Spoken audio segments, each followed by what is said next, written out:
안녕하세요. 꿈을 드리는 채널 드림 히어로입니다. 요즘 국민연금을 당겨받으시는 분들이 많이 늘어나고 있습니다. 오늘은 왜 이렇게 국민연금 조기 수령자가 많이 늘어나고 있는지, 그 규모는 얼마나 되는지, 그렇다면 국민연금을 당겨받지 않으면 손해가 되는 것은 아닌지를 사례를 통해서 구체적으로 살펴보겠습니다.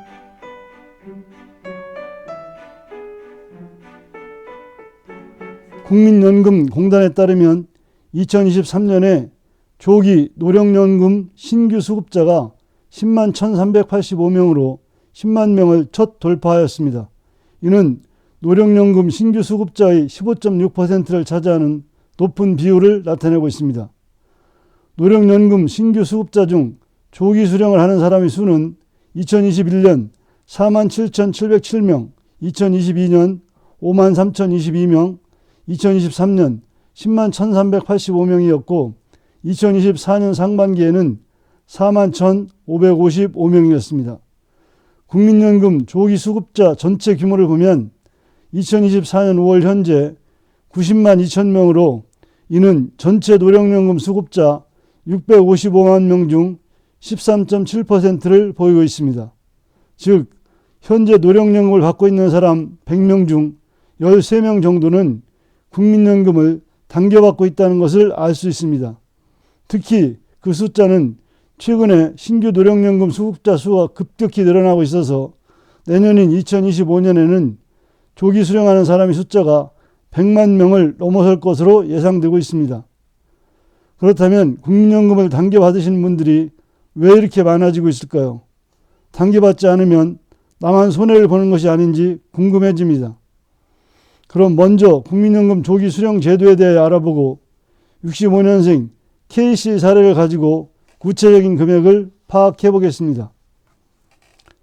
노령연금은 연금 수령 나이에서 5년까지 당겨받을 수 있는데 현재 연금 수령 가능 나이가 생년에 따라서 다르게 적용되고 있습니다.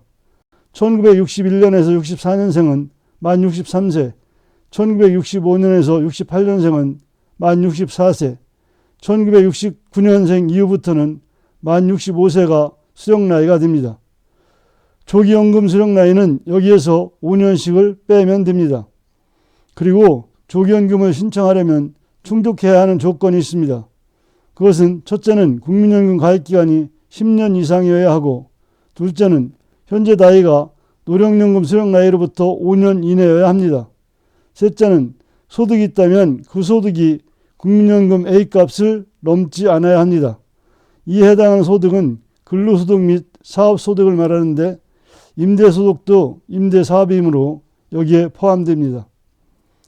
여기서 소득금액은 근로소득은 총급여에서 근로소득공제를 한 후의 금액이고 사업소득은 총수입에서 필요경비를 제외한 금액입니다. 여기서 말하는 A값은 국민연금 전체 가입자의 최근 3년간 월평균 소득으로 매년 공시되고 있습니다.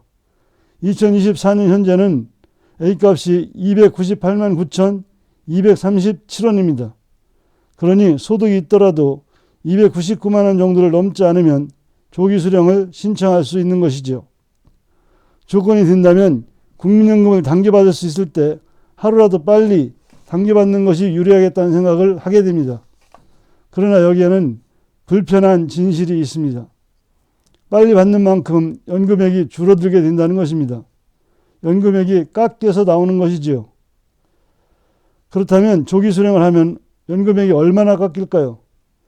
그것은 당겨받는 기간에 따라서 다른데 노령연금 기본연금에서 1년마다 6%씩 깎이게 됩니다. 현재 노령연금은 기본연금과 부양가족연금으로 구성되어 있는데 연금을 당겨서 받으면 부양가족연금을 제외한 기본연금에 대하여 금액이 깎이게 됩니다. 현재 부양가족연금은 배우자와 장애 2급 이상 또는 19세 미만 자녀 그리고 60세 이상 부모가 해당됩니다. 그 금액은 부양가족 1인당 연간 2 내지 30만 원 정도로 월별로 보면 2만 원 정도가 됩니다. 큰 영향이 없을 것으로 보여 부양가족연금에 대하여 감안하지 않고 생각해 보겠습니다. 1년을 당겨받으면 6%가 깎인다고 말씀드렸고 2년이면 12% 이런 식으로 해서 5년이면 30%가 깎이게 됩니다. 즉 정상적으로 받게 될 국민연금의 기본연금 금액이 100만 원이라면 1년을 당겨받으면 94만 원을 받게 되고 2년을 당겨받으면 88만 원 받게 되며 이런 식으로 5년을 당겨받으면 매월 70만 원씩을 받게 되는 것입니다. 5년을 당겨받을 수 있다니 상당한 금액을 먼저 받게 되어서 좋긴 한데 평생 금액을 깎여서 받아야 한다고 하니 마음이 개운하지가 않습니다. 어떤 게 유리한지를 따져봐야 할 필요가 있는 것이죠. 구체적으로 얼마를 받고 얼마를 손해보는지를 살펴보겠습니다. 1965년생인 K씨와 P씨의 사례를 가지고 살펴보겠습니다. 65년생인 K씨는 64세가 되는 2029년부터 정상적인 노령연금을 받을 수 있습니다.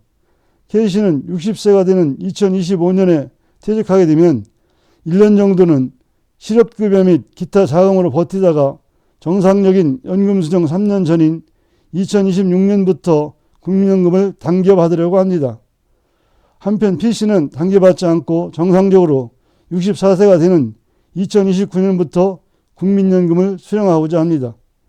이 두 사람의 경우를 각각 살펴보겠습니다. K씨와 P씨의 정상 노령연금 금액은 100만 원이라고 합니다. K씨 입장에서 보면 이렇게 3년을 당겨받게 되니 18%가 깎이게 됩니다. K씨가 3년을 당겨받으면 K씨는 100만 원에서 18%가 깎인 82만 원을 매월 평생 받게 됩니다. 그래도 3년을 먼저 받으니 2,952만 원을 먼저 받게 되는 것이죠. 그렇다면 K씨와 P씨의 국민연금 수령 합계액이 같아지는 시점은 언제일까요? 이 산출에는 물가상승률 적용 등 가정에 따라서 약간의 차이가 있을 수 있습니다. 저는 당겨받는 K씨 입장에서 즉 보수적으로 봐서 물가상승률은 감안하지 않았습니다. 제가 계산해 보니 3년을 먼저 받게 된 K씨는 200개월을 받고 3년을 늦게 받기 시작한 P씨는 164개월을 받으면 수령 합계액이 1억 6,400만 원으로 동일하게 됩니다. 그 후부터는 역전이 되게 되는 것이죠. 그 기간이 13년 8개월이 됩니다. 64년생인 이 두 사람의 나이로 따져보면 77세 8개월까지는 먼저 수령한 K씨가 유리하고 그 이후부터는 P씨가 유리하게 됩니다.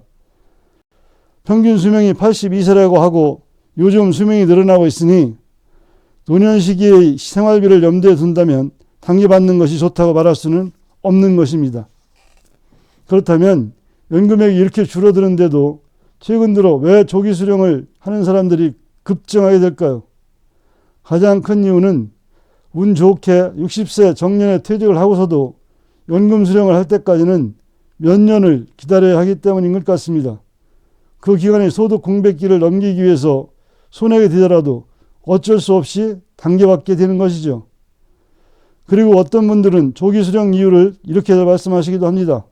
언제 죽을지 모르니 조기 수령을 한다. 기금이 고갈되면 못 받을지 모른다. 화폐 가치가 하락할 것이니 미리 당겨받는 것이 좋다. 국민연금을 정상 수령하면 기초연금 대상에서 제외될 수 있고 건강보험 피부양자에서 탈락된다. 그런데 이분들의 논리를 조금 주의 깊게 살펴보면 이렇습니다. 언제 죽을지 모르니 조기 수령을 한다고 하는데 연금 없는 장수는 재앙이라는 말이 있습니다. 언제 죽을지 모르니 즉 얼마나 오래 살게 될지 모르니 노년의 연금을 충분히 준비해야 하는 것이죠. 기금이 고갈될지 모르니 우선 받자 하는 것은 현실적으로는 기금이 고갈되면 정부에서 재정이나 다른 방법을 통해서 연금을 지급하게 될 것입니다. 해외에서도 이런 사례는 있죠. 다음 화폐 가치가 하락할 것이니 미리 받는다는 것은 미리 받아서 재투자를 한다는 이야기인 것 같은데 재투자로 단기간은 높은 수익을 올리는 것이 가능할지 모르지만 장기 투자를 해서 국민연금에서 반영하고 있는 물가 상승률을 초과하는 수익을 낸다는 것은 쉽지 않은 일입니다. 그 다음 기초연금 대상에서 제외될 수 있고 국민연금 피부양자에서 탈락될 수 있어서 일찍 받아서 매월 연금 수령액을 줄여놓는다는 것은 일견 좋은 방법이라고 생각될 수 있습니다. 그러나 기초연금이나 건보료 제도는 언제든지 바뀔 수 있습니다. 일시적으로는 이익이 될 수 있겠지만 기초연금이나 건보료 때문에 평생 받을 노령연금을 낮춰놓는 것은 바람직한 방법이 아닌 것입니다. 그리고 국민연금은 물가 상승률에 따라 연금 수령액이 상승하게 되니 어느 시점이 지나면 또다시 피부양자에서 탈락되는 일이 발생할 수도 있습니다. 조기연금은 손해연금이라는 말이 있습니다. 다만 은퇴 후 생활비가 없어서 대출을 받아야 할 정도이거나 가족력이나 개인의 현재 건강 상태를 생각해 볼 때 손익분기점이 드는 나이까지 살 수 없을 것 같다면 조기 수령하는 것이 더 좋을 수 있을 것입니다. 그런 것이 아니라면 조기연금 수령은 피하셔야 합니다. 제가 말씀드린 내용에 동의하지 않는 분들도 있을 것 같습니다. 그 의견을 댓글로 주시면 감사하겠습니다. 오늘은 노령연금 조기 수령에 대하여 살펴보셨습니다. 노령연금 선택에 도움이 되셔서 현명한 판단을 하시기를 바랍니다. 끝까지 시청해 주셔서 감사합니다. 구독, 좋아요 부탁드립니다. 준비된 노후는 축복입니다. 감사합니다.